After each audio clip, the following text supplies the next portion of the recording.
Alors tout d'abord, il faut savoir que les langages HTML et CSS sont incontournables, et ceci pour deux raisons. La première est qu'ils n'ont pas de concurrent, ce qui veut dire qu'il n'existe aucun langage capable de se substituer au HTML ou au CSS. La seconde est que ces deux langages sont à la base de tout projet de développement web. Que vous créiez une application pour mobile, un site e-commerce, un blog, ou n'importe quel type de site, vous serez obligé de passer par le HTML et le CSS.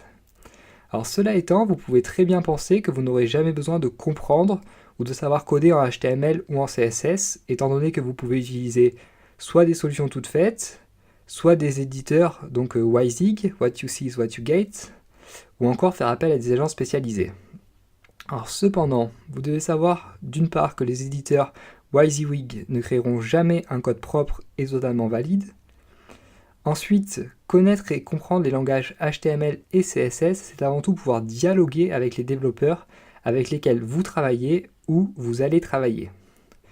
En effet, si vous parlez le même langage, c'est beaucoup plus simple de se comprendre et donc vous économiserez énormément de temps et d'argent. De plus, pour reprendre un petit peu l'idée précédente, connaître les langages HTML et CSS, c'est avoir une base pour comprendre son site, le modifier et résoudre quelques problèmes au besoin. C'est donc faire un premier pas vers l'indépendance. Or, cela me semble essentiel, sinon de maîtriser, au moins de connaître les différents aspects du business dans lequel on est. Donc lorsqu'on crée un site internet, il me semble essentiel de connaître des bases en code. Enfin, donc, apprendre le HTML et le CSS, c'est également un détour indispensable pour optimiser son référencement, en optimisant entre autres l'utilisation des balises pour le HTML ou en utilisant les sprites en CSS. Alors j'espère que je vous ai convaincu. Si oui, on peut passer à la suite et on peut découvrir ce que signifient les initiales HTML et CSS. Alors HTML est l'abréviation de Hypertext Markup Language, soit en français langage de balisage. Ce langage a été créé en 1991 et n'a qu'une seule fonction qui est de donner du sens et de structurer le contenu. CSS, quant à lui, signifie Cascading Style Sheet, à savoir feuille de style en cascade. C'est un langage qui a été inventé en 1996 et qui a pour rôle de mettre en forme le contenu en lui ajoutant des styles. Alors, il faut savoir que beaucoup de débutants, et même des personnes expérimentées, ont tendance à utiliser un langage pour faire le travail d'un autre. En l'occurrence, on voit souvent le HTML utilisé pour mettre en forme le contenu d'une page. Alors, je ne veux jamais voir cela chez vous, ou du moins si vous faites ça, ne dites pas que je vous ai appris à coder en HTML et en CSS.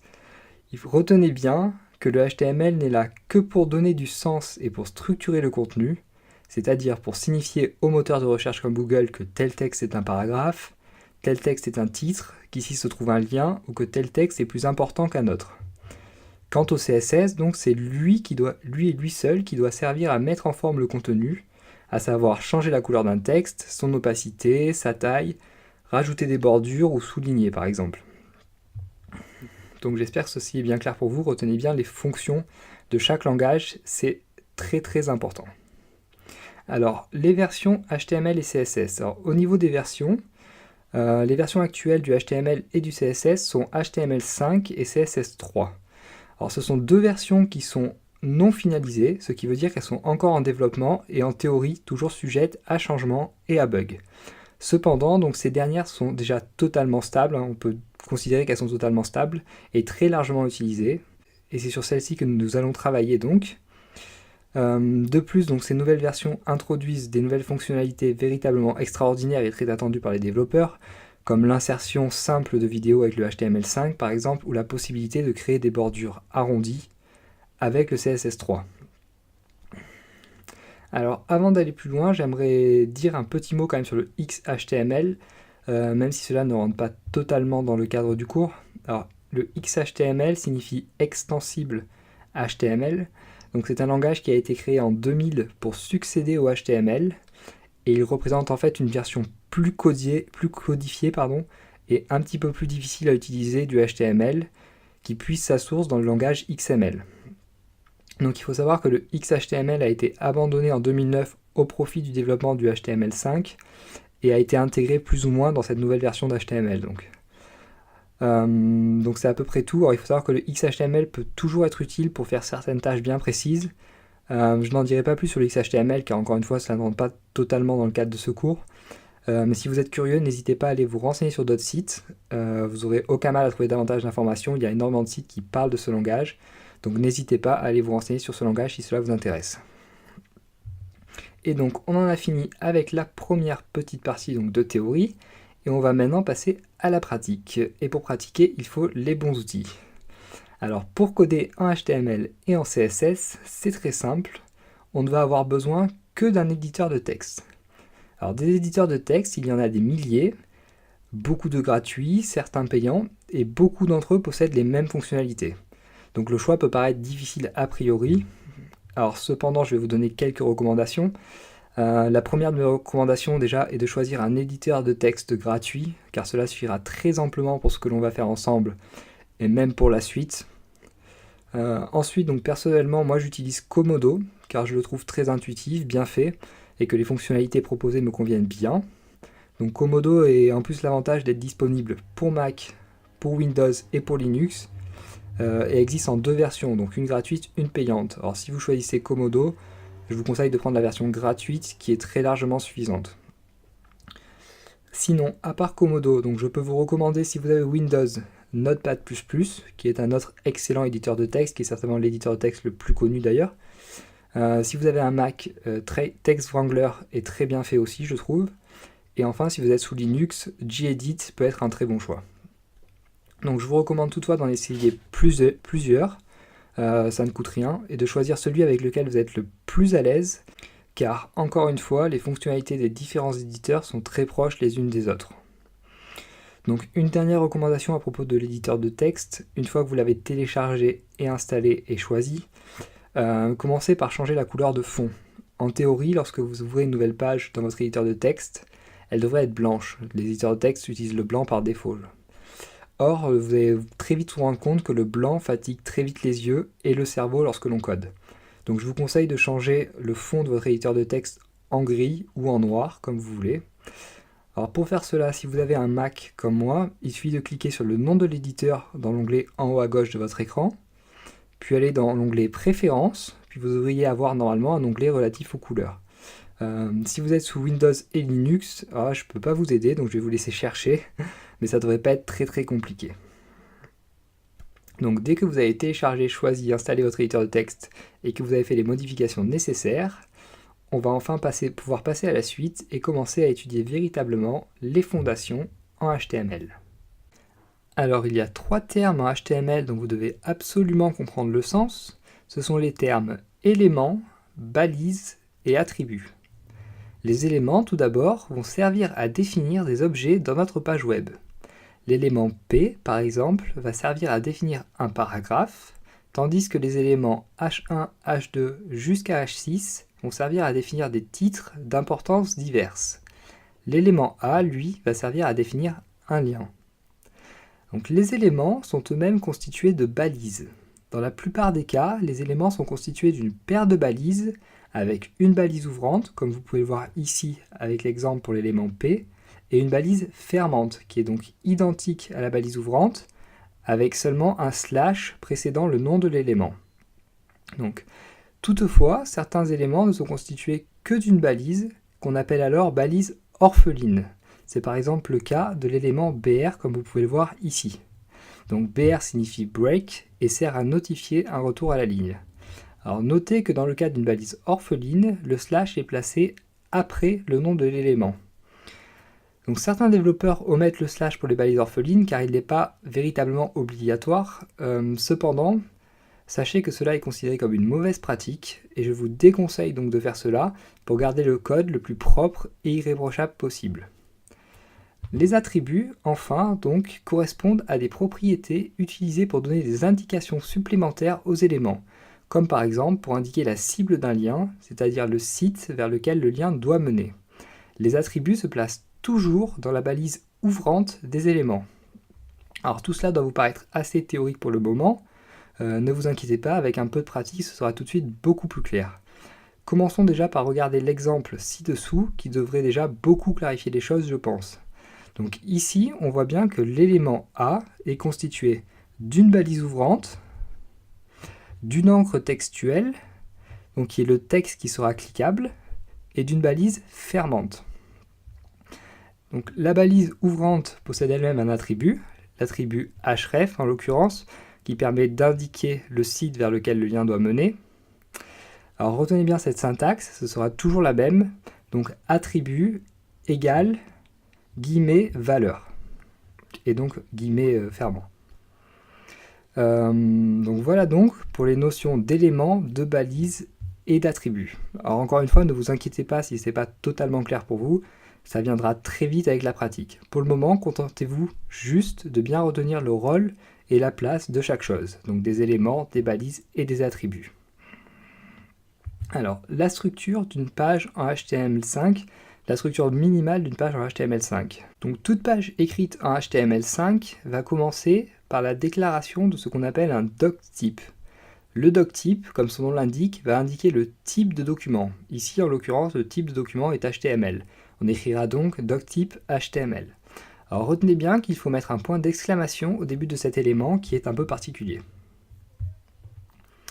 Donc les éléments indispensables à la construction d'une page web sont ensuite l'élément HTML qui va contenir toute notre page web, l'élément head dans lequel on va écrire des informations à propos de la page, comme le titre, les balises méta, etc.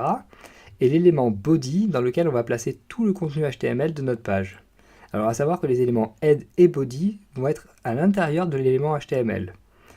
L'élément head va ensuite lui-même contenir donc l'élément title et les méta, et en l'occurrence le méta charset, qui est le type d'encodage utilisé pour la page.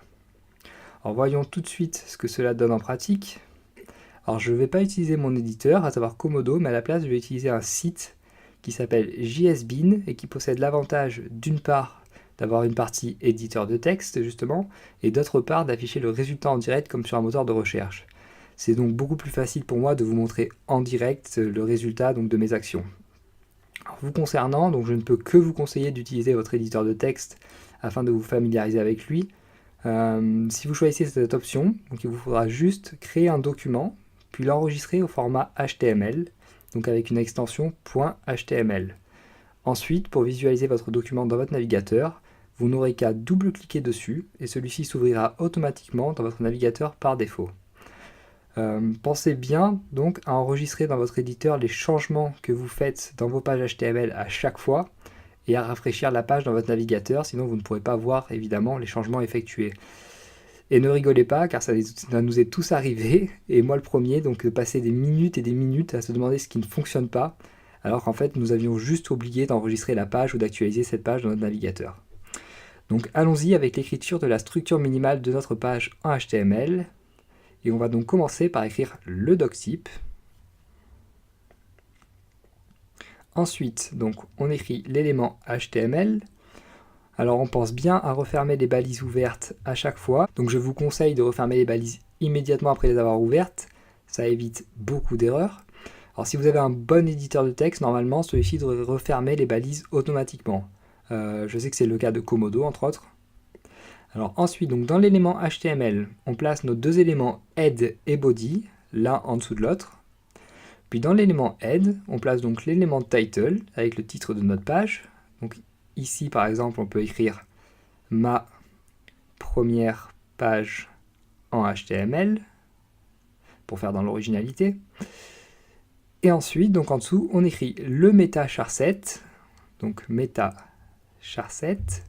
Et on va lui donner une valeur donc en UTF-8.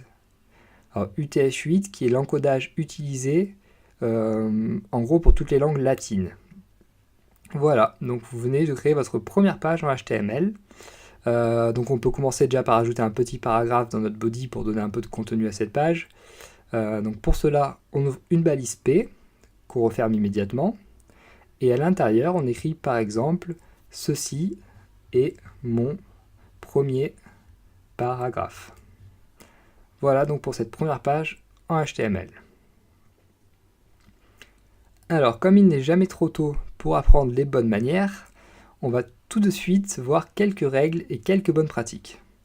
Alors tout d'abord, comme vous l'avez remarqué, le HTML permet tout à fait d'imbriquer les éléments les uns dans les autres.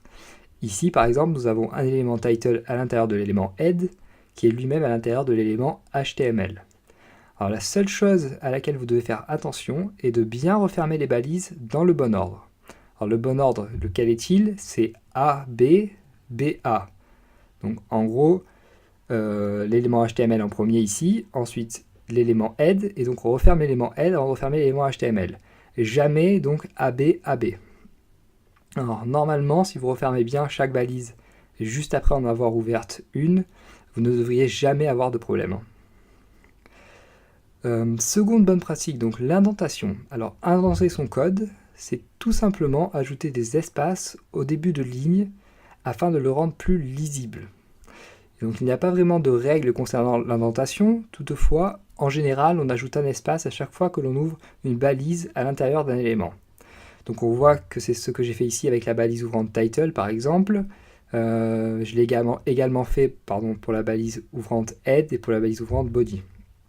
Donc, en revanche, vous voyez que je n'ai pas ajouté d'espace supplémentaire pour la balise ouvrante meta par rapport à la balise title, car celle-ci n'est pas contenue donc, dans l'élément title. Alors, indenter permet véritablement d'être plus clair et de rendre votre code à la fois plus lisible et plus professionnel pour vous-même et dans le cas où vous seriez amené à le distribuer. Alors, dernière bonne pratique dont je voulais vous parler pour le moment, le fait de commenter son code. Alors, commenter son code, c'est tout simplement ajouter des commentaires. Les commentaires ne seront pas visibles lors de l'affichage de votre page web dans le navigateur, mais uniquement lorsque quelqu'un regardera le code de votre page. Commenter, ça sert avant tout à comprendre votre code et à s'y retrouver plus facilement. Donc par exemple, dans le cas où vous le distribuez, ou dans le cas où vous reveniez donc retoucher à votre code après une longue période d'attente, et dans le cas où vous auriez oublié donc ce que vous aviez fait. Et alors là, je mets un point d'honneur là-dessus. Commenter, ce n'est pas un luxe, mais c'est vraiment une pratique indispensable. Et c'est ce qui va différencier un développeur moyen d'un bon développeur, véritablement. Donc commenter, ça sert autant pour vous, donc dans le cas où vous reviendriez toucher un code que vous aviez laissé de côté, que pour les personnes donc, qui seraient susceptibles de lire votre code, afin qu'elles comprennent plus rapidement et plus facilement ce que vous avez voulu faire. Alors pour commenter en HTML, c'est très simple, il suffit d'écrire chevron ouvrant, point d'exclamation, 2 tirets, ensuite votre commentaire ici, par exemple ceci est mon commentaire, et on referme avec 2 tirets à nouveau et un chevron fermant. Alors une mise en garde cependant, retenez bien qu'à partir du moment où votre page est sur le web, tout le monde peut lire votre code source, et donc votre code HTML. Ne mettez donc jamais d'informations sensibles, comme des mots de passe par exemple, dans votre code HTML.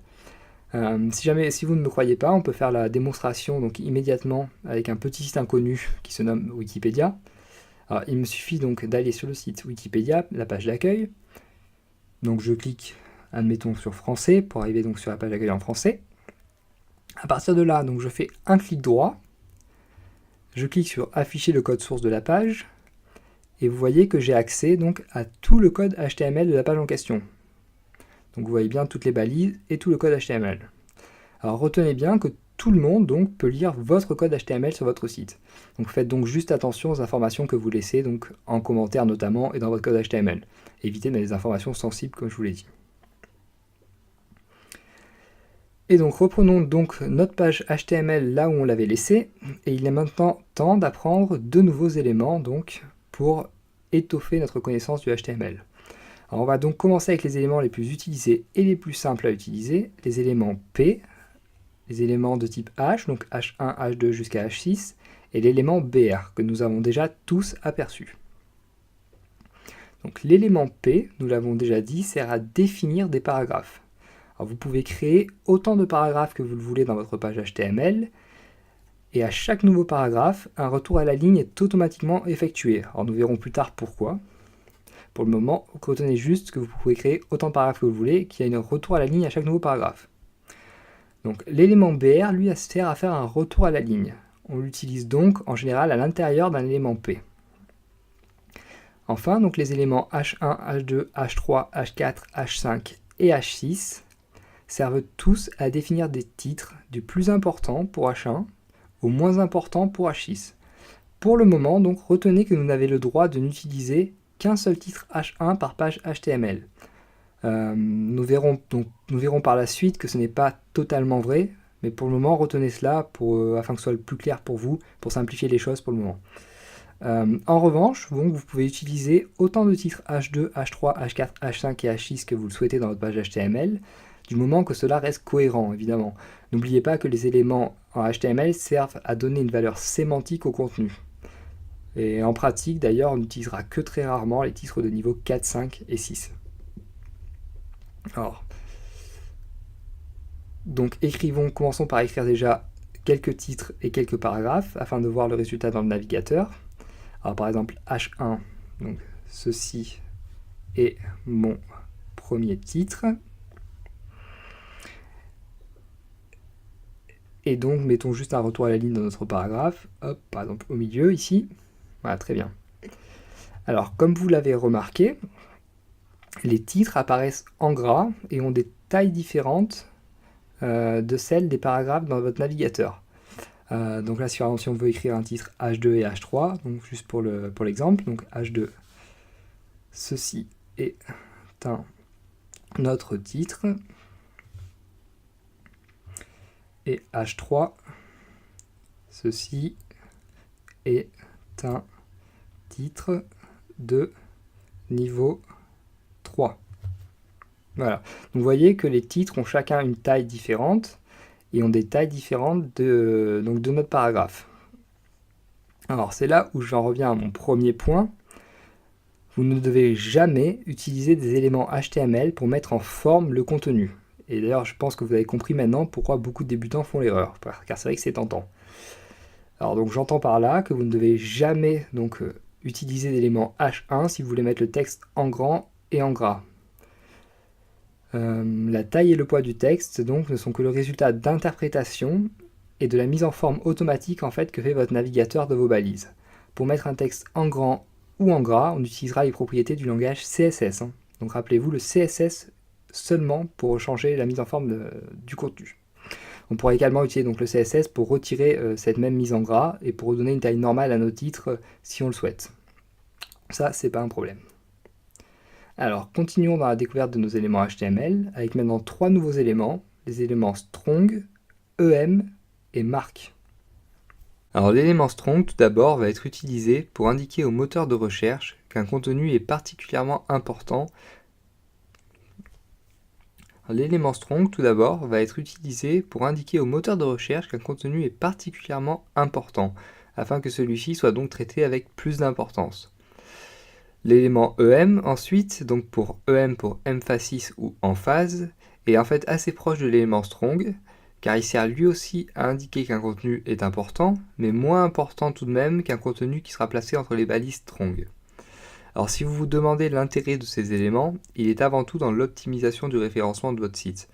En effet, donc normalement, vous devriez avoir ciblé des mots-clés et essayer d'être bien référencé sur ces mots. Les balises strong et EM vous aident entre autres à atteindre ce but. Enfin, donc l'élément mark est utilisé pour faire ressortir du contenu. Alors ce contenu ne sera pas forcément considéré comme important, mais cette balise peut servir dans le cas de l'affichage de résultats suite à une recherche d'un de vos visiteurs par exemple. Alors utilisons tout de suite ces éléments en pratique. Alors pour cela on va créer un autre paragraphe. Donc ceci est un autre paragraphe. Et donc on va utiliser par exemple l'élément strong autour du mot paragraphe.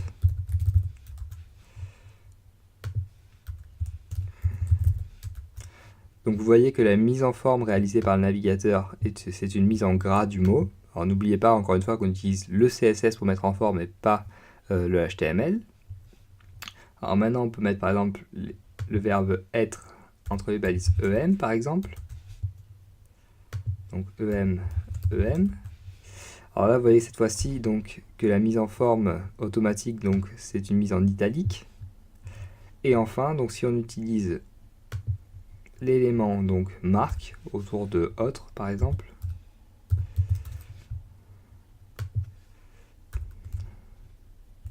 Mark donc on s'aperçoit donc que le mot est surligné en jaune.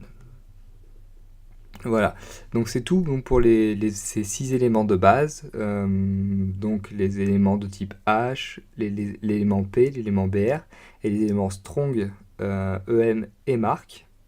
Alors ce sont des éléments évidemment très importants, donc vous apprendrez à maîtriser au fur et à mesure de votre pratique. Et il est donc maintenant temps de s'attaquer à des éléments relativement plus complexes, et nous allons commencer avec les listes. Alors les listes, si vous vous demandez ce qu'elles sont, ce sont ce que vous créez entre autres quand vous utilisez des puces dans un document Word ou PowerPoint par exemple. Alors dans nos pages web, les listes vont avoir deux grandes utilités possibles.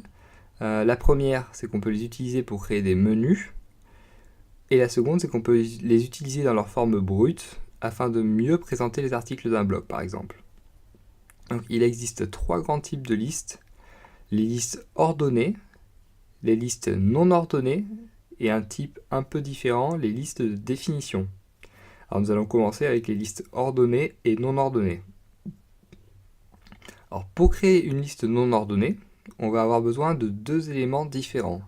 L'élément UL tout d'abord, qui va contenir la liste et qui est l'abréviation de Unordered List, et l'élément LI qu'on va utiliser pour chaque élément de la liste. Alors voyons tout de suite un exemple de liste non ordonnée. Alors par exemple, donc on se place sous notre deuxième paragraphe. Alors on ouvre une balise donc UL, ensuite une balise LI. Là on met le premier élément de notre liste, par exemple fraise. On referme donc, on réouvre un autre élément. Deuxième élément donc route par exemple. On referme. Et troisième élément maison. Et donc on referme ensuite notre liste. Donc vous voyez, une liste non ordonnée, ça ressemble à cela. Alors là, vous comprenez donc bien pourquoi j'utilise une liste non ordonnée, tout simplement car il n'y a pas de relation de subordination, ni même de cohérence dans cette liste, donc il n'y avait aucune raison d'utiliser une liste ordonnée. Alors pour créer une liste ordonnée maintenant, on va simplement remplacer l'élément UL par un élément OL, donc qui signifie Ordered List cette fois-ci. Donc si on prend un exemple, donc on crée sous cette liste, donc OL, donc toujours pareil, LI, introduction, LI, thèse défendue, et troisième élément, alors je mets que 3 éléments, je pourrais en mettre beaucoup plus, hein. Conclusion par exemple. Voilà, on referme bien la liste. Et donc on voit bien la différence entre les deux types de listes. Donc la liste ordonnée possède véritablement un aspect de subordination, donc d'ordre ou de classement, quoi. Alors dernier type de liste donc, que nous allons voir ensemble, les listes de définition. Alors les listes de définition sont utilisées tout simplement pour définir des termes, comme leur nom l'indique. Alors on va devoir utiliser 3 éléments différents cette fois-ci pour créer une liste de définition. Un élément DL tout d'abord, donc qui signifie Definition List. Un élément DT, qui signifie Definition Term. Et un élément DD, donc pour la définition en soi. Alors la seule règle à retenir lorsque l'on crée une liste de définition, c'est que l'on doit absolument placer l'élément DT avant l'élément DD. En revanche, on peut très bien associer plusieurs termes à une même définition, ou plusieurs définitions à un même terme, ça il n'y a aucun problème. Alors voyons un exemple immédiatement donc avec, en définissant par exemple le mot HTML. Alors on commence avec notre élément Definition List, ensuite notre élément Definition Term, dans lequel on met le terme à définir, donc ici HTML, on referme l'élément,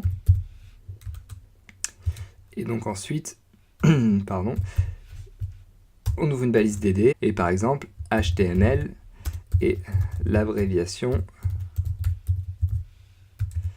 de Hypertext Markup Language. Et on referme donc notre balise DD, puis on referme notre balise DL. Voilà, donc là on vient de créer une liste de définition. Alors voilà, donc vous voyez bien que les listes sont très simples à créer en soi.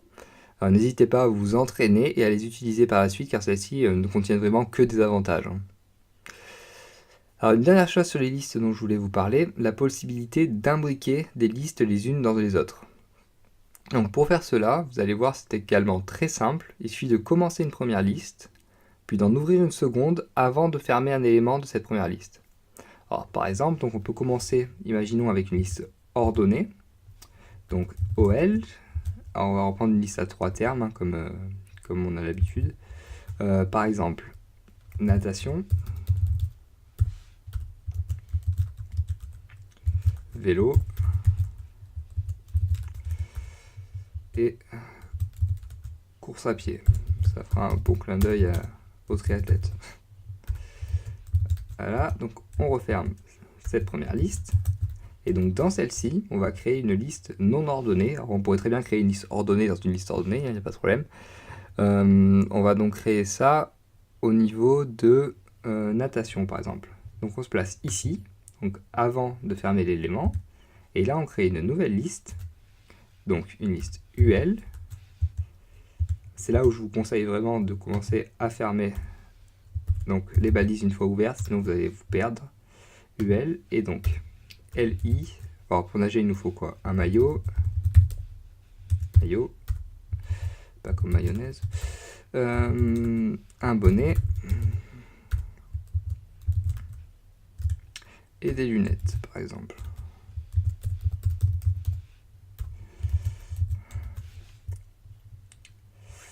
Et voilà, donc vous avez créé donc des listes imbriquées. Alors ça c'est tout simple, si vous faites bien attention à bien refermer les balises au bon moment, et ce sera jamais plus compliqué que ça. Donc remarquez quand même tout de même au passage que c'est beaucoup plus simple à lire avec une bonne indentation. Si j'avais pas une indentation, ça aurait été beaucoup plus compliqué et j'aurais pu m'y perdre. Donc pensez à bien indenter quand vous faites vos listes également. Et donc nous arrivons à l'une des dernières choses que je veux voir avec vous dans cette introduction au HTML, à savoir la création de liens. Alors il faut tout d'abord savoir qu'il y a différents types de liens. Et pour le moment, nous allons nous concentrer sur les deux plus connus, qui sont les liens internes et les liens externes. Alors, un lien interne, tout d'abord, est un lien créé entre deux pages d'un même site web, tandis qu'un lien externe est un lien menant d'un site web vers un autre site web. Alors, pour créer des liens, on en a déjà parlé, on va utiliser l'élément A avec son attribut href, qui signifie Hypertext Reference, et qui sert donc à indiquer la cible du lien. Quel que soit le type de lien créé, la seule chose qui va changer, ça va être ce que l'on va mettre en valeur de l'attribut href. Alors commençons donc avec les liens internes, et pour créer des liens internes, on va utiliser un chemin qu'on appelle relatif. Ce qui veut dire en fait qu'on va situer la page vers laquelle on veut faire un lien relativement par rapport à la page à partir de laquelle on fait un lien. Alors il y a 3 cas à distinguer donc pour les liens internes. Le premier cas, donc le cas où les deux pages web, donc la page à partir de laquelle on fait un lien et celle vers laquelle on fait un lien, sont dans le même dossier. Alors dans ce cas, on précise simplement le nom de la page dans l'attribut href en valeur, comme ceci, donc ici, vous voyez, page2.html. Alors page 2 évidemment c'est un exemple, vous devrez mettre le nom de votre page vers laquelle vous voulez faire un lien. Alors le deuxième cas, donc c'est le cas où la page vers laquelle on veut faire un lien se trouve dans un sous-dossier. Alors il faudra donc en tenir compte dans la valeur de l'attribut href et l'indiquer donc comme ceci, sous-dossier / page 2. Alors encore une fois, sous-dossier, vous remplacerez par le nom de votre sous-dossier. D'ailleurs, j'en profite pour vous dire que quand vous enregistrez des fichiers, que ce soit HTML, CSS ou même des dossiers ou des pages web, essayez de ne pas mettre d'espace autant que possible, car c'est considéré comme une mauvaise pratique. Donc utilisez plutôt des underscores si vous avez plusieurs mots à mettre, ou mettez tout en un mot, comme je l'ai fait là. Donc on pourrait également utiliser un underscore comme ceci. Mais ne mettez pas d'espace, c'est pas considéré comme une bonne pratique, vraiment pas.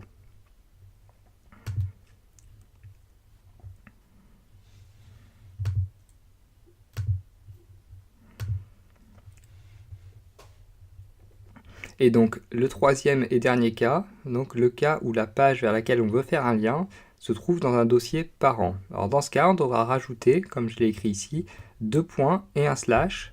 Et donc on devra rajouter autant de fois 2 points et un slash qu'il y aura de niveau de parenté donc, entre la page qu'on souhaite atteindre et la page sur laquelle on est. Donc c'est à peu près tout. Alors illustrons tout de suite cela avec un exemple. Et pour l'exemple, donc on va commencer par devoir créer 3 dossiers. Un premier dossier donc qu'on va placer sur notre bureau et que l'on va appeler lien parent. Un second dossier à l'intérieur de ce premier dossier que l'on va appeler lien. Et un troisième et dernier dossier à l'intérieur du dossier lien que l'on va appeler lien sous. Alors allez-y, moi je l'avais déjà fait en avance, et donc normalement vous devriez vous retrouver avec quelque chose qui ressemble à ça, donc un dossier lien parent que vous avez placé sur votre bureau, ou ailleurs, d'ailleurs faites comme vous voulez, mais je vous conseille de le mettre sur votre bureau, ce sera plus simple. Dans le dossier lien parent, vous devriez avoir un dossier lien seulement, et dans ce dossier lien, vous devriez avoir un autre dossier qui s'appelle lien sous. Et donc dans le dossier lien sous, vous n'avez rien normalement. Donc j'espère que c'est bon, vous avez vos 3 dossiers. Alors ensuite, donc on va ouvrir notre éditeur de texte, car pour créer des liens entre 2 pages, eh bien, il faut plusieurs pages, et il faut les enregistrer, et moi je ne peux pas le faire avec JSBean, donc on va le faire avec l'éditeur de texte. Donc on ouvre notre éditeur de texte, pour moi c'est Komodo.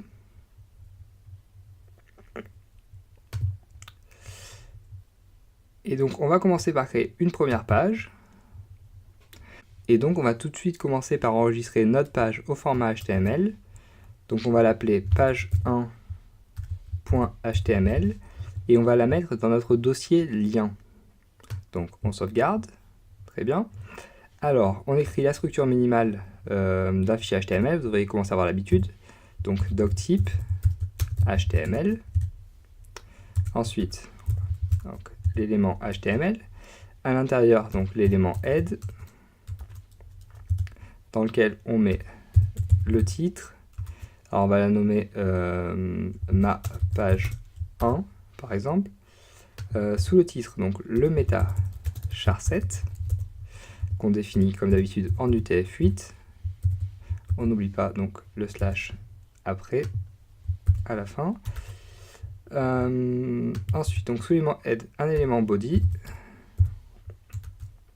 Et dans l'élément body, on va mettre un élément P. Donc ceci est ma page 1 par exemple. Voilà, très bien. Donc là on enregistre. Donc CTRL-S ou Command-S selon que vous soyez sous PC ou sous Mac. Donc maintenant ce qu'on va faire, c'est qu'on va copier cette structure. On va créer un nouveau document. Donc on va coller et on va juste remplacer ma page 1 par ma page 2. Et ceci est ma page 1 par ceci est ma deuxième page. Ce sera plus joli quand même. C'est ma deuxième page. Donc toujours pareil, on enregistre au format HTML, toujours dans le dossier de lien. Et donc on va enregistrer donc sous le nom page2.html. Très bien. Donc on réitère l'opération une troisième fois. Donc on copie, on ouvre un nouveau fichier, on colle. Cette fois-ci on remplace donc page 2 par page 3. Et ceci est ma donc troisième page. J'espère que jusqu'ici vous suivez. Donc on enregistre, toujours pareil. Et cette fois-ci on va placer la page dans le dossier lien sous. Et donc on l'enregistre sous le nom page3.html. Très bien. Et donc on va faire ça une dernière fois. Donc, nouveau fichier, coller, on remplace page 3 par page 4, et ceci notre troisième page par ceci ma quatrième page.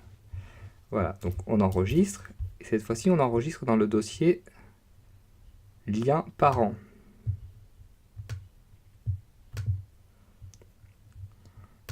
Et on enregistre donc sous le nom page 4.html. Voilà, très bien. Donc, en théorie, vous devriez avoir... Alors, vous devriez avoir la page 1 et 2 dans le dossier lien. La page 3 dans le dossier lien sous. Et donc la page 4 dans le dossier lien parent. Donc si tout est bon, on va pouvoir passer à la suite et on va pouvoir vraiment... Donc si tout est bon, on va pouvoir passer à la suite et véritablement créer les liens donc, de notre page 1 vers nos autres pages, donc nos pages 2, 3 et 4. Alors, pour cela, donc, on repart sur la page 1.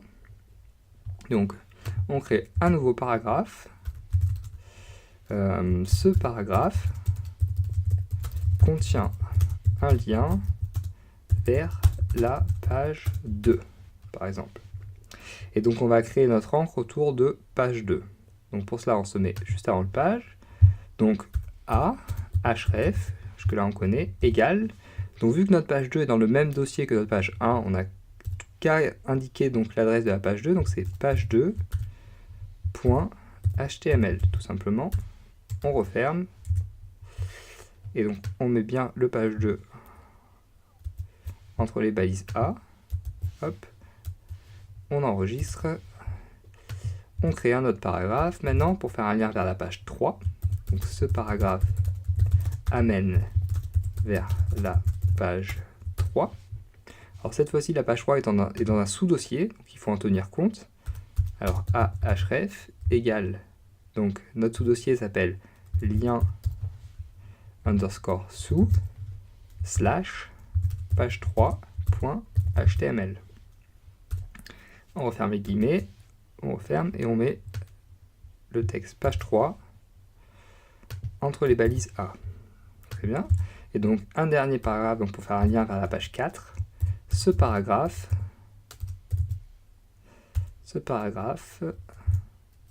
je vais y arriver, oui. Va tout droit vers la page 4.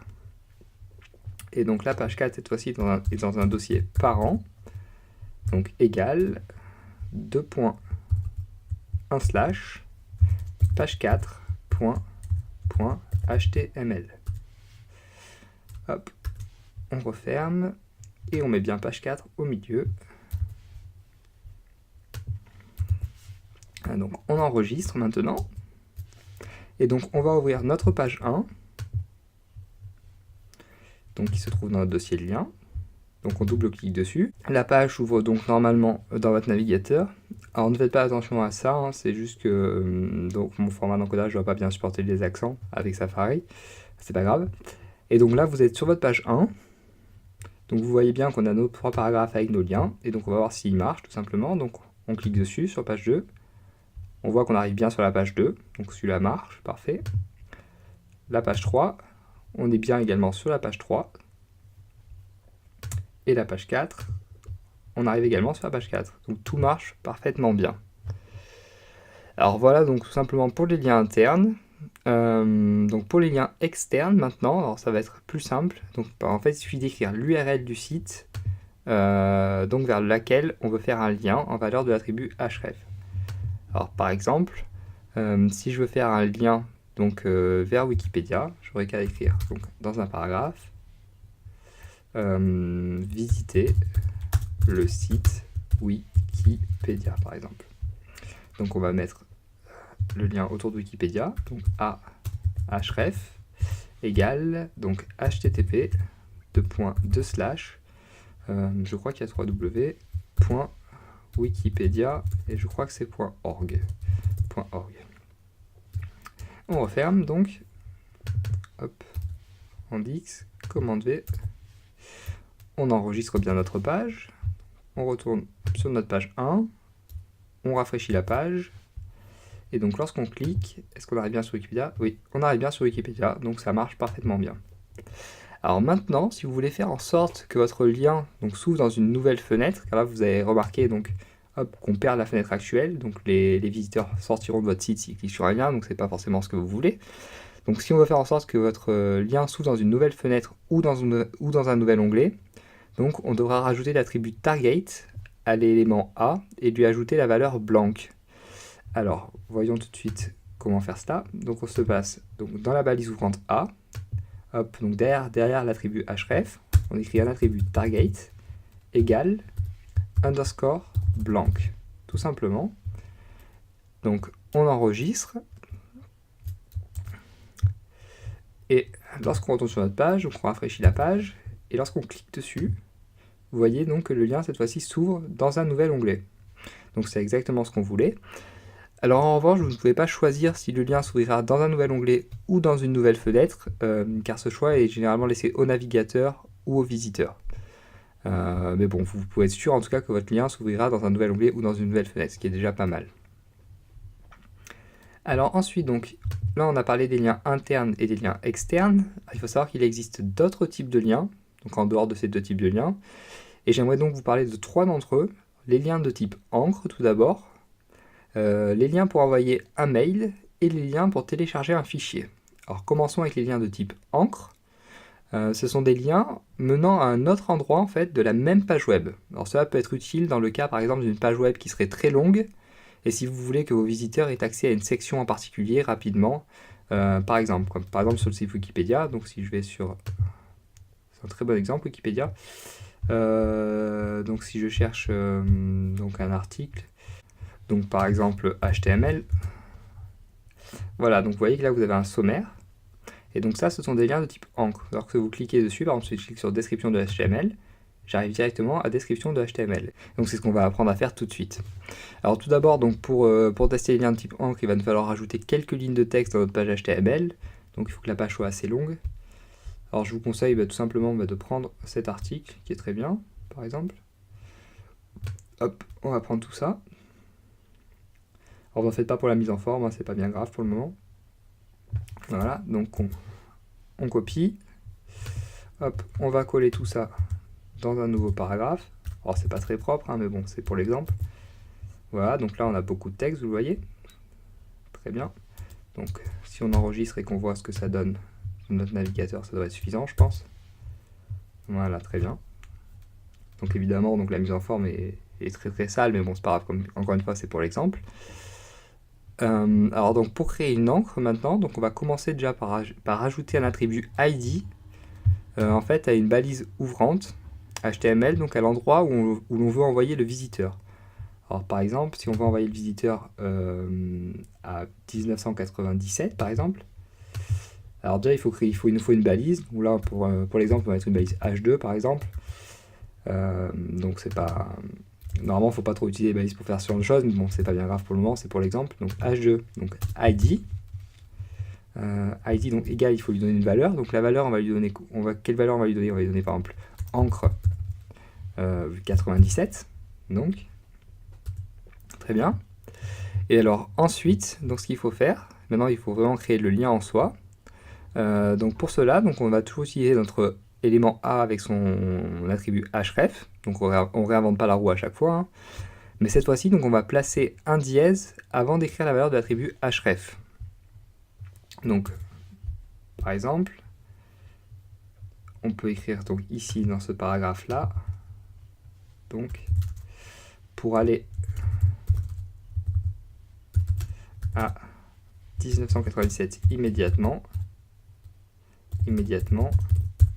cliquez ici.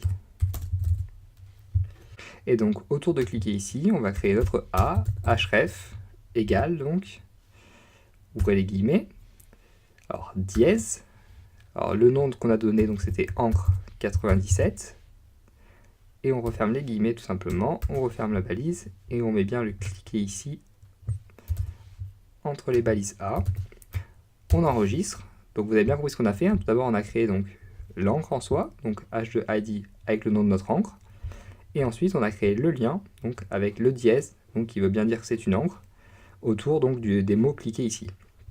Et donc si on retourne maintenant sur notre page, donc on l'actualise, alors on voit bien déjà que notre 97 est sous forme de titre, et lorsqu'on clique, vous allez voir, on est ramené donc à 97. Alors là on n'est pas ramené, normalement 97 est en haut de la page, on n'est pas ramené plus bas que ça car on n'a pas assez de texte là, hein. Je suis déjà en bas de ma page en fait. Mais bon, théoriquement, donc 97 doit être en haut de la page, si on avait eu plus de texte en dessous. Donc voilà pour les liens de type encre, tout simplement. Alors ça peut être très utile si vous créez par exemple des articles assez longs, donc pour que vos visiteurs puissent avoir accès à une partie de l'article très rapidement et très facilement. Donc n'hésitez pas à utiliser ce type de lien. Alors ensuite, donc pour envoyer un mail, donc pour créer un lien pour envoyer un mail, donc on va tout simplement utiliser la valeur mail_to à l'attribut href. Alors pour cela, on crée un autre paragraphe et donc on va écrire par exemple envoyez-moi un mail. Alors, on va créer notre lien autour de mail, donc a href égale, donc toujours ouvrir les guillemets, mail to en un seul mot, 2 points, et donc là vous mettrez votre adresse mail. Alors par exemple, moi je vais mettre exemple @mail.com, on referme les guillemets, hop, on referme la balise, on met le mail entre les balises, on enregistre donc, on retourne sur notre page pour tester, on actualise la page, donc notre paragraphe est ici, et lorsqu'on clique sur mail, vous allez voir que notre messagerie par défaut va s'ouvrir automatiquement, et donc vous voyez que le champ mail est déjà pré-rempli. Donc ça c'est pour envoyer donc un mail, enfin pour que vos visiteurs puissent simplement vous envoyer un mail. Et donc dernier type maintenant de lien que je voulais voir avec vous, donc le lien pour faire télécharger un fichier à vos visiteurs, pardon. Alors pour cela, il nous faut déjà un fichier à télécharger, donc au format PDF, XLS, ZIP, quel qu'il soit, donc ça c'est pas bien grave, ça sera très bien. Donc par exemple là je vais créer donc, dans le même dossier donc, que ma page 1 pour que ce soit plus simple. Donc je vais créer un fichier, donc pardon, en fait je vais prendre ma page 1, moi je vais la compresser, comme ça j'aurai une archive au format zip, donc qui s'appelle page1.html.zip. Alors vous, si vous ne pouvez pas compresser de cette façon, n'hésitez pas à créer n'importe quoi, un fichier Word ou un fichier PDF par exemple, donc que vous mettrez donc, dans le même dossier donc, que votre page 1.html. Et ensuite, donc, il ne nous reste plus qu'à faire un lien, comme on a l'habitude en utilisant un chemin relatif. Alors par exemple, donc, si ce dossier était sur un serveur, on écrirait donc p télécharger mon super fichier. Donc on met le lien autour de fichier par exemple. Donc a href égale. Donc on utilise un chemin relatif. Comme les deux pages, donc comme la page et le fichier à télécharger sont dans le même dossier, il suffit tout simplement d'écrire le nom du fichier à télécharger. Donc c'est page1.html.zip pour moi. Hop. Et on referme donc, et on met bien l'encre fichier au milieu. Voilà, alors ça c'est la théorie donc si vous aviez votre dossier sur un serveur distant, donc il faudrait faire un chemin relatif comme ça, tout simplement. Là dans mon cas ça ne va pas marcher, tout simplement parce que mon fichier est déjà sur ma machine en fait, mon fichier est déjà sur mon ordinateur, je ne peux donc pas le télécharger. Donc cependant, si vous êtes vraiment sur votre serveur, donc si votre site est sur le web, vous devrez faire comme je l'ai fait dans mon exemple, donc juste mettre le chemin relatif donc d'une page par rapport à l'autre, tout simplement. Donc voilà, donc ça c'était pour télécharger donc un fichier. Donc voilà, donc c'est tout pour les liens en fait, hein. Donc on a vu donc les liens internes, liens externes, liens donc pour envoyer un mail, lien de type encre et lien pour télécharger un fichier. Alors je pense que ça fait pas mal de nouvelles choses à assimiler d'un coup, donc n'hésitez pas à faire une pause et à laisser reposer cela un instant et à revenir, donc re-regarder tout ça pour éviter de confondre les différents types de liens, car c'est quand même très important donc cette leçon sur les liens. Donc n'hésitez pas à vraiment prendre un moment, à revenir et à bien comprendre chaque type de lien et comment utiliser chaque type de lien. Voilà, donc pour les autres, donc pour ceux qui sont encore fonctionnels, on continue. Et donc j'aimerais terminer cette partie d'introduction au HTML avec un petit peu de théorie et quelques mises en garde. Alors pour commencer déjà, vous devez savoir que différents navigateurs peuvent produire différents résultats à partir d'un même code. Autrement dit, donc il est possible que votre page web s'affiche différemment selon le navigateur utilisé par vos visiteurs. Alors pourquoi cela? Tout simplement car tous les navigateurs ne supportent pas les mêmes propriétés et ne reconnaissent pas les mêmes éléments.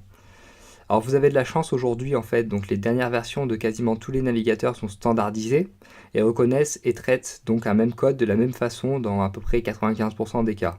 Mais c'était loin d'être le cas il y a quelques années de cela, sachez-le. Le problème donc va venir du fait que différentes versions de chaque navigateur coexistent. Alors certains de vos visiteurs utilisent en fait encore Internet Explorer 7, d'autres vont utiliser Explorer 8, d'autres vont utiliser Internet Explorer 9, d'autres une vieille version de Firefox, etc., etc. Donc le problème va en fait très souvent venir des vieilles versions d'Internet Explorer qui ne reconnaissent pas certaines fonctionnalités du HTML entre autres et du CSS3, ou qui utilisent des propriétés non standardisées, c'est-à-dire qui sont propres à Internet Explorer. Ça, c'était encore dans l'ère où Windows dominait le monde. Donc si je vous dis tout cela, c'est vraiment pour attirer votre attention sur la nécessité de tester votre code avec différents navigateurs et différentes versions de chaque navigateur, afin de voir si le résultat est plus ou moins conforme à vos attentes. Alors donc si vous cherchez un peu sur internet, vous verrez qu'il y a des sites qui proposent automatiquement de tester sur tous les navigateurs et toutes les versions. Vous pouvez les utiliser si vous voulez, sinon cantonnez-vous vraiment aux versions les plus importantes, donc selon vos visiteurs. Donc pour tester si le résultat est plus ou moins conforme à vos attentes. Alors s'il ne l'est pas, je vous laisse encore une fois chercher sur le web. Vous trouverez des patchs pour telle ou telle propriété pour Internet Explorer 7 par exemple, qui corrigent les erreurs. Donc je vous laisse chercher toutes des cartes. En fait, tout détailler ici serait vraiment trop long car il y a énormément de patchs. Donc je vais chercher selon vos besoins spécifiques. Alors ne devenez pas maniaque pour autant, ne perdez pas des jours et des jours à fixer une broutille pour une version d'un navigateur qui est utilisée que par 3 de vos visiteurs. Vraiment concentrez-vous sur les problèmes essentiels. Alors en revanche, vous devez absolument vous efforcer d'avoir un code propre et valide, ne serait-ce que pour ne pas être pénalisé d'un point de vue référencement par les moteurs de recherche. Alors pour vérifier la validité de votre code, le W3C, le World Wide Web Consortium, l'autorité en matière de codification des langages informatiques, met à notre disposition différents outils et notamment des validateurs HTML et CSS. Alors vous pouvez trouver ces validateurs à ces adresses. Pour le validateur HTML, c'est http://validator.w3.org et pour le validateur CSS, c'est http://jigsaw.w3.org/css-validator. Donc vous devez vraiment vous efforcer d'avoir toujours un code valide. Et voilà qui clôt notre introduction au HTML. Et il est donc maintenant temps de passer au CSS. Et donc vous allez enfin pouvoir modifier l'apparence de vos textes, rajouter des bordures ou changer la disposition des éléments sur votre page. Mais tout d'abord, nous allons commencer, comme nous l'avions fait avec le HTML, avec quelques éléments de vocabulaire et avec ces 3 termes, sélecteur, propriété et valeur. Alors un sélecteur, tout d'abord, va servir à déterminer, à sélectionner, à quel élément un style va être appliqué. Par exemple, P est un sélecteur. Dans ce cas, cela signifie que je veux appliquer un style particulier, à tous les paragraphes de ma page web. Une propriété, ensuite, sert à déterminer le style qui va être appliqué à un élément, comme par exemple changer sa couleur, changer sa taille, la police d'écriture, rajouter une marge ou une bordure, entre autres.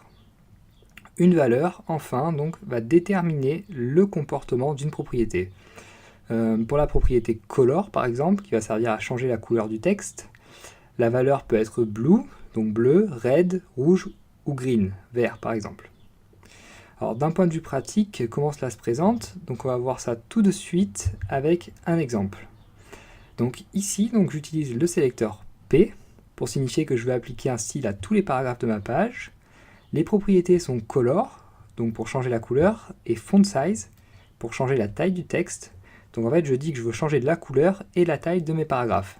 Et les valeurs, ici, sont blue, bleu, et 16 pixels, pour la taille du texte. Alors cela veut dire que tous mes paragraphes seront en bleu et auront une taille de 16 pixels. Alors ce que j'ai écrit ici, tout ça, s'appelle une déclaration en CSS. Alors observez bien la syntaxe, car elle sera toujours la même quoi que vous fassiez. Un sélecteur tout d'abord, puis une paire d'accolades, et à l'intérieur des accolades, des propriétés et des valeurs, séparées par 2 points entre la propriété et la valeur, et par un point-virgule avant chaque nouvelle propriété. Donc si vous comprenez ça déjà, c'est que vous avez compris la base en CSS. Alors ne vous inquiétez pas, de toute façon cette syntaxe va très vite vous rentrer dans la tête avec un petit peu d'entraînement. Alors voyons maintenant où écrire le CSS. Alors pour écrire le CSS, vous avez 3 possibilités, bien qu'une seule soit en fait vraiment recommandée. Donc vous pouvez écrire le CSS soit dans l'élément head de votre document HTML, soit dans la balise ouvrante d'un élément de votre fichier HTML, ou soit dans un fichier CSS séparé portant l'extension .css. La méthode recommandée, pour des raisons de performance et de clarté du code, est d'écrire le CSS dans un fichier séparé. Cependant, vous pouvez également utiliser l'une des deux premières méthodes si vraiment vous n'avez pas le choix. Donc voyons ensemble chacune de ces méthodes, en commençant par la première, donc placer le CSS dans l'élément head d'un document HTML. Alors pour cela, moi je vais récupérer JSBin. Vous pouvez garder votre éditeur de texte si vous le souhaitez, ce sera pareil. Donc je vais récupérer ma page web. Alors n'hésitez pas à en prendre une page web différente, on va reprendre une nouvelle page HTML, il n'y a aucun problème.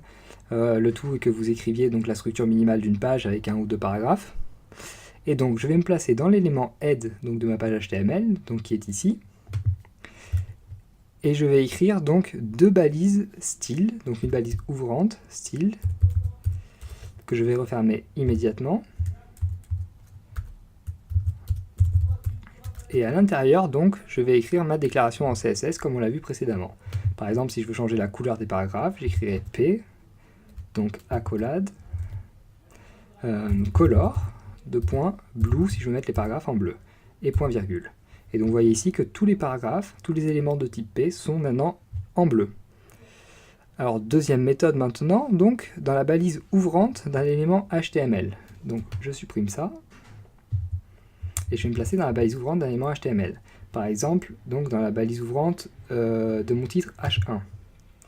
Donc je vais cette fois-ci utiliser l'attribut style, donc toujours style, mais cette fois-ci c'est un attribut, égal donc, guillemets, donc color, blue, point virgule. Et on referme les guillemets. Donc vous voyez que c'est toujours la même syntaxe, propriété, deux points et valeur, avec un point virgule. Et donc vous voyez bien que mon titre est maintenant en bleu, donc ce que j'ai demandé dans ma déclaration en CSS. Et donc maintenant, dernière méthode, on va écrire le CSS dans un fichier séparé. Alors pour cela, on va commencer par ouvrir un nouveau fichier. Donc je vais revenir avec mon éditeur de texte, donc Komodo. Donc on ouvre un nouveau fichier, on va l'enregistrer donc dans le même dossier que notre page 1.html.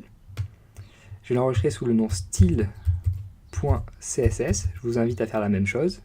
En général, les fichiers de CSS, on les appelle style.css, le fichier principal du moins. Donc je sauvegarde. Donc vous voyez bien que j'ai ma page .css.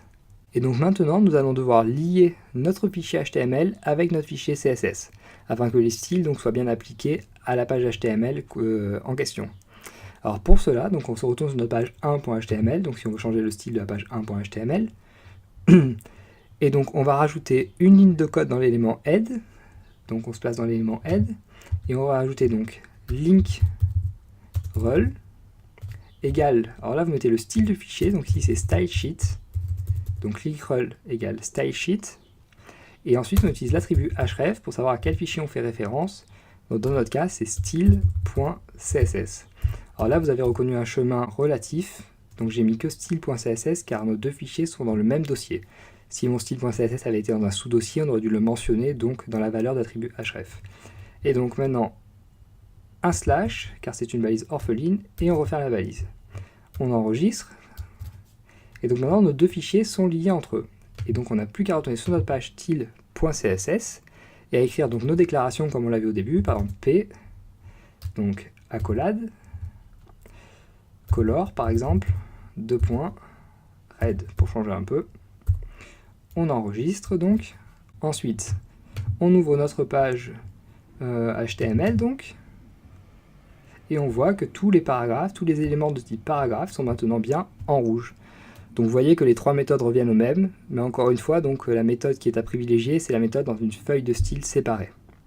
Donc pour cette fois, je l'ai fait avec vous, avec l'éditeur de texte, mais dorénavant, je vais utiliser l'option CSS de JSBin, donc qui est ici, et qui me permet d'écrire en CSS. Et donc en fait, vous pouvez considérer que c'est équivalent d'utiliser cette option que de créer un fichier CSS séparé. Mais c'est beaucoup plus simple pour moi pour vous expliquer, ce sera beaucoup plus clair pour vous je pense, vu qu'on voit les changements en direct et que comme ça vous avez accès, vous avez une vue sur le fichier HTML, le fichier CSS et donc le résultat en direct. Donc par exemple, pour que vous en soyez bien sûr, si je veux par exemple changer mon titre H2, j'ai qu'à mettre H2, donc j'ouvre les accolades et je change la couleur en vert, color, green, Et donc vous voyez bien que mon titre est bien en vert. Donc c'est exactement pareil. Donc considérez que c'est un petit peu comme si j'avais donc créé une fichier CSS séparé. Donc voilà donc pour les sélecteurs, les propriétés et les valeurs. Donc enchaînons maintenant avec les commentaires en CSS. Donc on a déjà vu que l'on pouvait commenter en HTML. Et bien cela est également possible donc en CSS. Et même plus qu'une possibilité, je dirais que c'est un devoir. Car en effet, donc les fichiers CSS sont très rapidement très longs, et beaucoup plus longs que les fichiers HTML, entre autres. Donc si vous ne commentez pas, vous serez très vite perdu. De plus, si vous distribuez votre code, encore une fois, je pense que la personne sera contente d'avoir quelques lignes de commentaires pour l'aider à trouver ce qu'elle cherche, au milieu de 2000 lignes de code. Alors pour écrire un commentaire en CSS, donc on se place en dehors des déclarations, et on doit tout simplement écrire donc un slash, étoile, et donc vous écrivez votre commentaire, par exemple je suis un commentaire CSS, et on referme avec une étoile et un slash. Et donc vous voyez que là ça apparaît en vert, alors dans la plupart des éditeurs de texte ça apparaît en vert, donc cette ligne est la ligne commentée, donc c'est un commentaire en CSS. Alors retournons maintenant à nos sélecteurs. Alors jusqu'à présent nous n'avons manipulé que des sélecteurs que l'on appelle sélecteurs simples, car ils correspondent en fait à des éléments HTML, comme par exemple ici H2, et des éléments HTML donc qui n'ont pas d'attributs. Donc ce type de sélecteur doit être préféré tant que possible pour des raisons d'optimisation et de performance du code. En effet, donc ces sélecteurs requièrent moins de code, sont donc moins gourmands en énergie, et ça fait donc que votre page s'affichera plus rapidement qu'avec des sélecteurs plus complexes. Alors le problème maintenant, c'est qu'on est quand même très limité avec des sélecteurs simples. En effet, donc comment peut-on faire pour appliquer un style différent à deux éléments de même type avec des sélecteurs simples? Par exemple, si vous voulez appliquer un style différent à deux paragraphes, c'est tout simplement pas possible. Et c'est donc pour ça qu'on a créé donc deux attributs, qui sont les attributs class et ID. Alors class et ID sont deux attributs HTML qui ont été créés pour pouvoir appliquer différents styles à des éléments de même type. Class permet également donc de faire l'inverse et d'appliquer le même style à différents éléments choisis. Alors voyons tout de suite comment cela fonctionne. Alors premièrement, on se place dans la balise ouvrante d'un élément HTML. Donc par exemple, si je me place dans la balise ouvrante de mon premier paragraphe ici, donc, et j'écris donc par exemple mon attribut class, ensuite égale donc une valeur, comme pour tout attribut. Alors on peut choisir n'importe quelle valeur, le tout étant qu'elle ait du sens pour nous. Donc par exemple, pour le premier paragraphe, je peux choisir comme valeur, par exemple, premier P, donc pour premier paragraphe. Donc ça sera très bien. Ensuite, donc, on retourne sur notre fichier CSS, et cette fois-ci, on va devoir commencer notre déclaration par un point. Alors, à chaque fois qu'on utilisera l'attribut class, il faudra utiliser un point au début de notre déclaration dans notre fichier CSS. Après le point, donc, on écrit la valeur de notre attribut, donc ici c'est premier P, et ensuite on écrit notre déclaration, donc comme on a l'habitude, tout simplement. Par exemple, si je veux encore une fois changer la couleur, color, et on va mettre du jaune cette fois-ci, yellow. Et donc vous voyez que cette fois-ci, il n'y a que mon premier paragraphe, donc qui est en jaune. Donc ce paragraphe-là, maintenant, possède un style bien à lui. Alors, voyons maintenant comment ça fonctionne avec l'attribut ID. Donc je vous ai dit qu'il y avait class et ID. Donc on va commencer par faire la même chose, à savoir donc se placer dans la balise ouvrante d'un élément, par exemple le deuxième paragraphe d'en dessous. Et on va écrire l'attribut ID avec la valeur donc, que l'on souhaite. Par exemple ici, je vais écrire deuxième P. Alors, essayez de ne pas mettre de caractère spécial ni d'accent quand vous écrivez des choses comme ça. D'ailleurs, comme lorsque vous enregistrez un fichier ou quoi, je vous avais dit déjà de ne pas mettre d'espace. N'écrivez pas non plus donc, de caractères spéciaux ni d'accent, restez très simple. Donc, deuxième P. Ensuite, donc, on retourne une nouvelle fois donc, sur notre fichier CSS. Et cette fois-ci, on va commencer non pas par un point, mais par un dièse. En fait, à chaque fois qu'on aura l'attribut ID, il faudra commencer par un dièse. Alors je ne sais pas si vous vous rappelez, mais on utilisait déjà le dièse pour les encres, et en fait donc c'est le même ID qu'on utilisait pour les encres que celui qu'on utilise maintenant pour faire cela. Et je ne sais pas si vous vous rappelez, il y avait déjà un dièse donc, pour les encres, et il y a toujours un dièse ici, donc en fait c'est le même principe en gros. Hein. Donc retenez bien qu'avec ID, il y a toujours un dièse. Donc après le dièse, on va écrire la valeur qu'on a donnée à notre ID, donc ici c'est deuxième P, et on écrit ensuite donc notre déclaration comme on a l'habitude. Par exemple donc color, et on peut mettre lequel j'ai pas encore utilisé, rouge, red. Donc vous voyez que mon paragraphe a une couleur rouge maintenant. Donc voilà, donc je vous ai dit que classe permettait également d'appliquer le même style à différents éléments. Alors comment? Tout simplement en attribuant la même valeur à deux attributs classe différents, et donc les éléments ciblés hériteront du même style. Alors comment ça marche en pratique? Donc ici par exemple, si je récupère ma valeur classe avec ma valeur premier P, donc je copie, et si je colle ça par exemple dans l'élément LI donc de ma première liste, voilà, vous voyez maintenant donc que mon premier élément, donc l'élément fraise, a le même style que mon paragraphe, donc jaune. Ce qui est normal puisqu'en fait donc, ces deux classes font référence donc, au même style ici, à la même déclaration. Donc ici on a du jaune et du jaune. Donc en fait c'est tout simple. Alors vous devez peut-être vous demander donc pourquoi avoir créé classe et ID et pas que classe dans ce cas. Alors en fait il y a une différence entre classe et ID, une seule différence, c'est qu'un ID en fait avec une valeur précise ne doit être utilisé qu'une seule fois par page. Rappelez-vous en effet donc des encres, imaginez qu'on ait deux ID identiques, alors dans ce cas je vous demande où l'encre ramènerait-elle. Ça poserait donc des problèmes de code évidemment, puisque en fait l'encre ramènerait à deux endroits différents, donc on ne saurait pas. Et ID sera donc préféré pour les éléments uniques dans la page web, comme un logo par exemple. Donc vous utilisez un ID avec une valeur précise qu'une seule fois dans la page. Alors cependant, donc on est encore toujours un petit peu limité au niveau de nos sélecteurs, car on peut appliquer de style qu'à du contenu possédant des balises pour le moment. En effet, on ne peut pas pour le moment appliquer du style à un mot, par exemple au mot autre, donc autre donc plutôt au mot titre, donc de mon titre H3. On ne sait pas le faire pour le moment. Et donc c'est pour remédier à ce problème que l'on a créé deux nouveaux éléments HTML qui n'ont aucune valeur sémantique, mais qui servent seulement de conteneur. Ces éléments sont donc les éléments div et span. Alors attention, comme je viens de le dire, div et span n'ont pas de valeur sémantique, ce qui va en fait à l'encontre même du rôle du HTML. Donc ce sont donc des éléments à n'utiliser que si vous n'avez pas d'autre choix. Il sera toujours apprécié de s'en passer lorsque c'est possible. Donc n'utilisez vraiment div et span que si vous n'avez pas d'autre choix. Alors comment on utilise les éléments div et span? On place tout simplement donc les balises autour du contenu auquel on veut donner un style, puis on applique les attributs classe ou ID avec une valeur, comme on vient de le voir.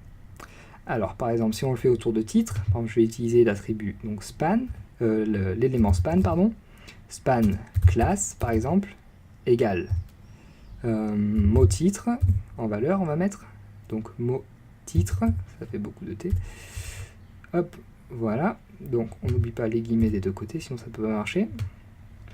Et donc ensuite on retourne sur notre feuille CSS, un point, la valeur donc qui est mot titre, on ouvre donc les crochets, et on va mettre par exemple donc color, il reste quoi comme color, purple, donc violet. Et donc vous voyez que j'ai mal fait les choses apparemment, parce qu'il n'y a pas... Ah oui, évidemment, j'ai oublié de fermer la balise, ça peut pas marcher. Donc, on ferme de l'autre côté du titre. Et donc, vous voyez que seul le mot titre, maintenant, est en violet. Autant pour moi, c'était mon erreur.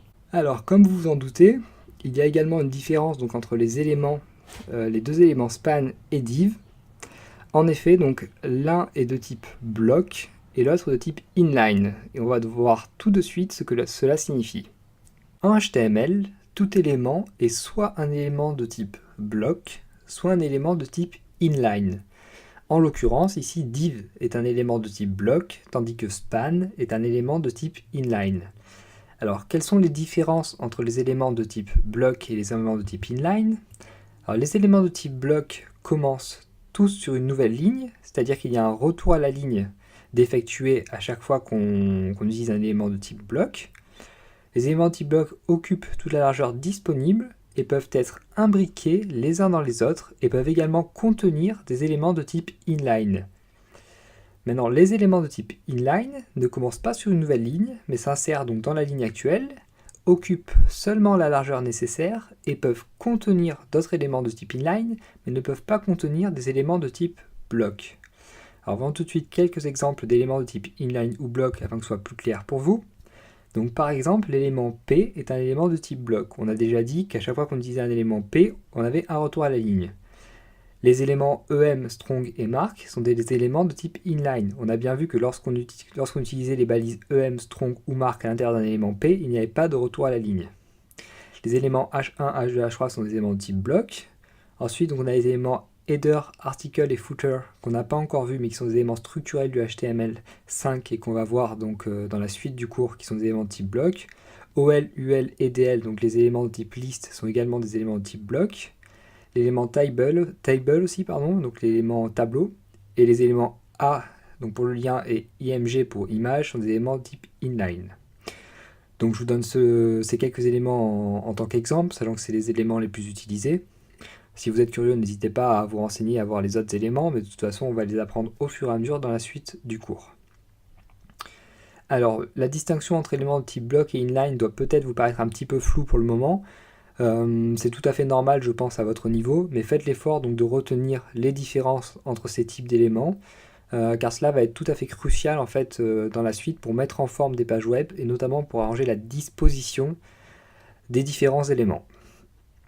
Alors, restons encore un peu donc, dans ce monde merveilleux des sélecteurs, et nous allons donc maintenant voir ensemble quelques sélecteurs avancés.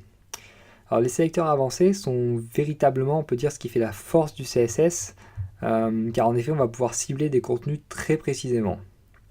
Alors, tout d'abord, il est possible de sélectionner tous les éléments donc d'une page grâce au sélecteur universel étoile. Donc si vous utilisez étoile donc, comme sélecteur dans une page CSS, vous pourrez cibler tous les éléments et appliquer un style à tous les éléments d'une page. Si vous voulez appliquer un style aux éléments A et B, par exemple un élément de type paragraphe et un élément H2, vous n'aurez qu'à écrire A, B, donc P, H2 par exemple. Et ensuite votre déclaration CSS. Maintenant si vous voulez sélectionner donc, et appliquer un style à un élément B contenu dans un élément A, vous devrez écrire tout simplement AB, donc le nom des deux éléments l'un après l'autre, avec l'élément conteneur tout d'abord et l'élément contenu en second. Donc pour sélectionner maintenant le premier élément B suivant un élément A, vous écrirez A plus B. Pour sélectionner tous les éléments C possédant un attribut en particulier, vous écrirez C et attribut entre crochets. Pour sélectionner tous les éléments D possédant un attribut en particulier et une valeur exactement, vous écrirez D et entre crochets attribut égale valeur. Enfin, pour sélectionner tous les éléments E possédant un attribut en particulier et une valeur, vous écrirez E et entre crochets attribut étoile égale valeur. Alors, ce ne sont que quelques-uns des sélecteurs avancés qui existent. En effet, il en existe beaucoup plus et certains qui sont beaucoup plus performants. Je ne vous ai présenté ici donc que les sélecteurs les plus utilisés et les plus connus. Si ce sujet vous intéresse, si vous êtes curieux, n'hésitez pas à aller notamment sur le site du W3C, donc qui répertorie tous les sélecteurs HTML existants. Donc pour le moment, retenez juste donc, que ces sélecteurs existent. Je ne vais pas vous demander de les apprendre tous par cœur, hein, mais retenez qu'ils existent et que vous pouvez vous en servir au besoin et qui peuvent donc être un très très gros atout donc, pour la présentation de vos pages. Et donc j'aimerais terminer cette introduction au CSS en vous parlant de la notion d'héritage. Alors on dit que les éléments HTML héritent des classes de leurs parents, et c'est d'ailleurs pour ça que le CSS s'appelle Cascading Style Sheet, donc feuille de style en cascade, c'est de là que vient le nom cascade. Alors cela veut dire en fait que par exemple si vous appliquez un style à l'élément, disons, à l'élément body d'une page HTML, tous les éléments contenus dans l'élément body, donc par exemple les éléments H1, H2 ou P que vous aurez mis, vont hériter donc des styles de l'élément body. Alors en cas de conflit, donc vous devez vous demander ce qui se passe si par exemple à l'élément body on applique une color bleue, par exemple, et qu'à un paragraphe on applique une color red, comment ça va se passer car en fait les deux styles vont rentrer en conflit. Donc en cas de conflit, en fait, le style le plus proche de l'élément en question va être appliqué. Donc pour le paragraphe en question, par exemple, ce sera donc le color red qui est attaché à l'élément P. Alors on peut illustrer ça tout de suite avec un exemple, donc en reprenant donc notre éditeur de texte ou JSBean, donc moi je vais utiliser JSBean. Donc je peux appliquer un style à mon body, donc body. Par exemple si je veux faire color gray, donc couleur grise. Donc vous voyez bien que tout s'est mis en gris, sauf les paragraphes, en fait il y avait déjà un style. Car en effet, donc là le style est plus proche donc, du paragraphe que le style body. Donc lorsqu'il y a un conflit, en fait, c'est le style le plus proche donc, de l'élément en question qui est appliqué. Le style le plus proche du contenu en question qui est appliqué. Donc c'est tout simple. Donc retenez bien cette notion d'héritage qui est vraiment cruciale donc, dans la compréhension du langage CSS. Donc voilà pour notre introduction donc, qui se termine ici. Et donc je vous donne rendez-vous pour un prochain cours, donc pour la partie 2 de notre cours complet sur HTML et CSS. D'ici là, apprenez bien et à la prochaine.